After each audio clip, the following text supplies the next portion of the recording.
by not having the gun laws that are suitable to avoid gun violence.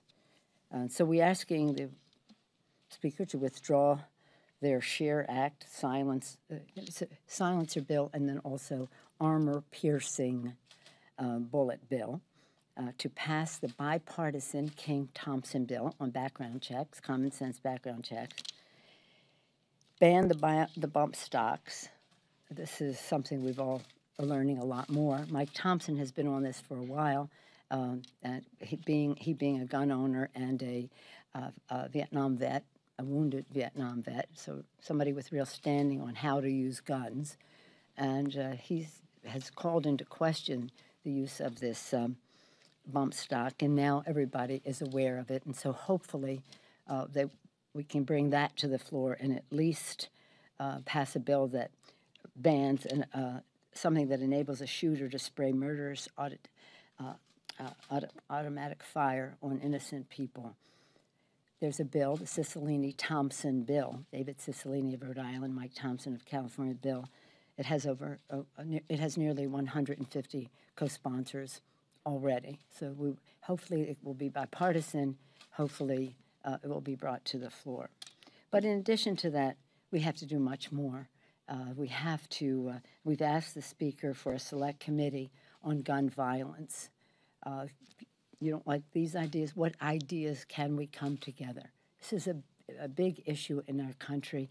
It is overwhelmingly supported, the background checks, by the American people, even by large numbers of members of the National Rifle Association. Even though their organization doesn't support it, many of the members do. Many hunters, gun owners across the country have said, we have had our background checks. We think other people should too. So we must act. It's really a daily tragedy. Do you know that there are, 4 is the measure of mass tragedy, and there are probably in the average of 1 a day in our country where there's an episode where 4 or more people are killed. It's like 270 some already this year.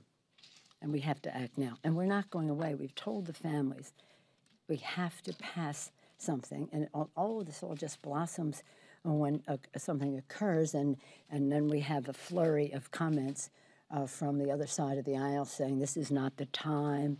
Now is not the time. No, it's the time for a moment of silence and no time for action. So the impatience of the American people is right on, and we have to do something about it. Instead, here we are, not taking up any of these bills, but the Republicans are spending this week on their budget, their miserable, deceptive, horrible budget. A budget should be a statement of our national values. What is important to us as a country should be reflected in what we prioritize in our budget. Show me your budget, show me your values. I don't know that it's a statement of values of the American people to have a budget that cuts $1 trillion out of Medicaid, $500 billion out of Medicare, cuts other health initiatives, cuts education, harms veterans, abandons rural America, in order to give tax cuts to the wealthiest people in our country. The tax cuts in the bill, 80% of the tax cuts in the bill benefit the top 1% in our country. $2.6 trillion in tax cuts go to corporate America. For around $475 billion in tax increases go to middle America. 2.6 cuts for corporate America, almost $500 billion in increases for middle America. So, again, it raises taxes on the middle class, cuts the tax of the wealthiest, adds trillions to the deficit. Now, this is really, I use this word from time to time, and it's so appropriate around here, pathetic. This budget that they're putting forth, combined with their tax proposal, will add around 2.4, nearly $2.5 trillion to the national debt. 2.54 trillion to the national debt, not counting debt service, interest on that. So it gets closer to $3 trillion they deceptively, misleadingly say to the American people, oh, the growth that's going to occur by our giving 80% of this tax cuts to the top 1% and cutting the taxes of corporate America is going to produce such growth that it will eliminate that increase in the debt. Nonsense. Never has. Trickle-down economics, tax cuts for the wealthy with the thought that there might be some job creation. No job creation only increases the debt. But don't take my word for it. I've told some of you before, if you were at our hearing last week where Bruce Bartlett spoke, Bruce Bartlett being an advocate of supply-side economics, a partner with Jack Kemp in that regard. He said, let me see, I may have exactly what his words are. He basically said that, I don't have his exact words here, but he used a little profanity, so maybe that's why it's not here. He said, this whole supply-side dynamic scoring, pay for itself, it's just not true, nonsense, BS, in the words, complete and total nonsense. It just doesn't happen. It never has. Supply side has its own justification, but it doesn't pay for itself. So, so that's, we will be fighting on the other side of that. We have a better deal. Our budget is a better deal, better jobs, better pay, better future for America's families, lowering the cost of living for America's working families, equipping them with the tools so that they and their families have a place in the economy of the 21st century. And we are fighting for that better deal on the floor right now. On another subject, yesterday, the Speaker and I and Mr. Hoyer visited FEMA headquarters for a briefing on the status of relief efforts following Hurricane Maria. I want to thank our FEMA volunteers and the workers at FEMA. They have just been so lovely and generous with their time, efforts, and concern. We owe them a great debt of gratitude, and our military as well, who are there. However, the job is not done as excellent as their service has been. It was not there soon enough, and real lesson to all of us in terms of what can be done in preparation for an impending hurricane. People of Puerto Rico really were helping on Irma, were helping other islands and with humanitarian assistance and the rest, because they didn't get hit as hard. They got hit hard, but not as hard as they would when Maria came. So the Virgin Islands and Puerto Rico, what's happening there now is a challenge to the conscience of America. This is 50 states and our territories, 2 of them being Puerto Rico and the Virgin Islands. We really have to do more and better for them. Congress must move swiftly for the debt relief supplemental for all of the area.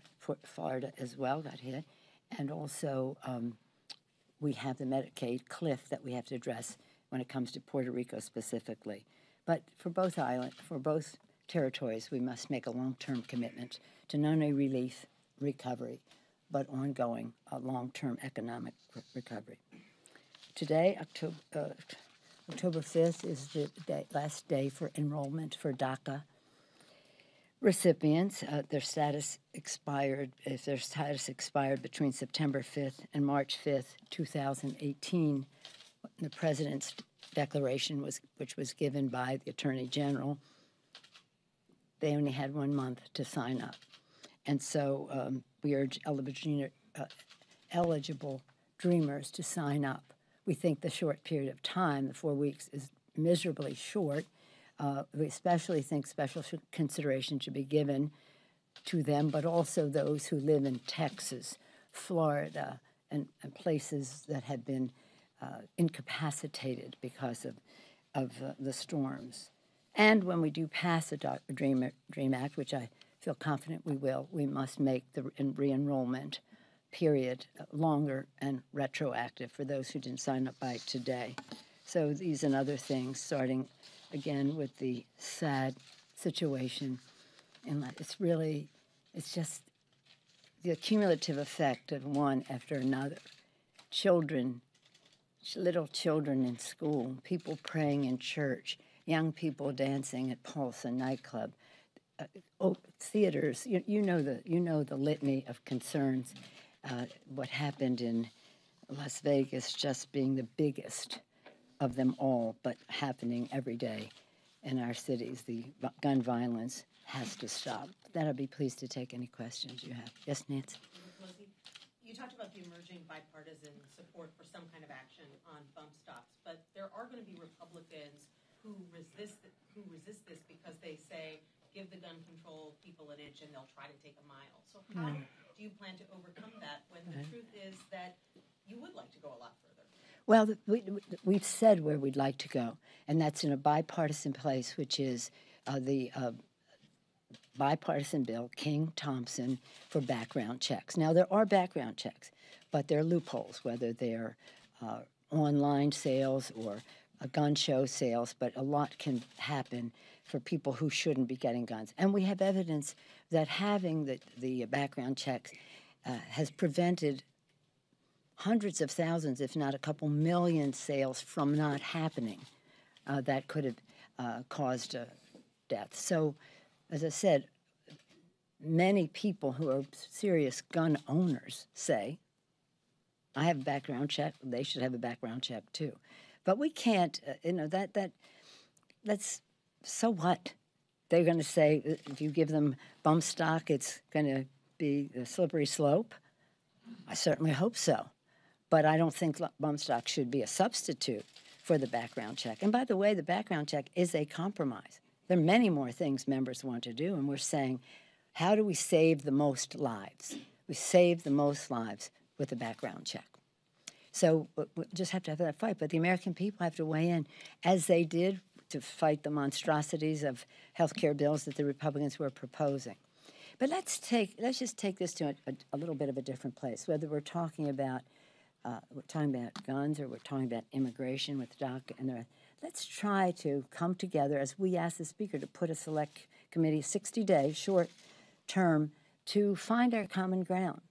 Are they just saying absolutely not?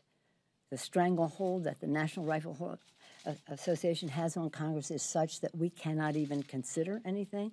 I certainly hope not. But whatever we try to do, as we weigh the equities, we have to try to see what brings us together, not separates us further. Yes, Chad? To follow up on Nancy's question. 0 on the clock. Let's go fast. To follow up on Nancy's question about bump stocks, Carlos Curbelo from Florida has a proposal, has some bipartisan support. We've heard from some Republicans that they're interested in this issue. But as you say, often when we have these mass shootings, they say, oh, this is not the time. There seems to be interest in a potential bill from Curbelo, who's on the Republican side of the aisle. Do you think Republicans are trying to have this both ways by saying, oh, Democrats can't talk about it because we associate them with what they perceive to be anti-Second Amendment efforts, but when Republicans come up with something, that's okay? Well, let me just say this. There is the Cicilline-Thompson bill, which has about 150 co-sponsors. We would have hoped that they would, Republicans would join in that, and we could move through this quickly. I don't know that Mr. Curbelo has filed his bill. I don't think it's filed yet. I think it's a press release, but it's not a bill. Mr. Cicilline's bill is signed, sealed, 150 co-sponsors. So obviously, if we can find common ground, in terms of the language and what it accomplishes, that's what we want to do. But it really is all up to the Speaker. Is he going to bring a bill to the floor? We know we would pass comprehensive immigration reform if he would bring a bill to the floor. We know that that we would pass DACA, the DREAM Act, immediately if he would bring a bill to the floor.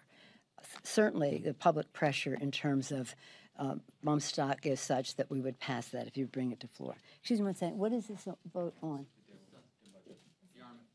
Oh, Yarmouth. So I'm going to have to excuse myself.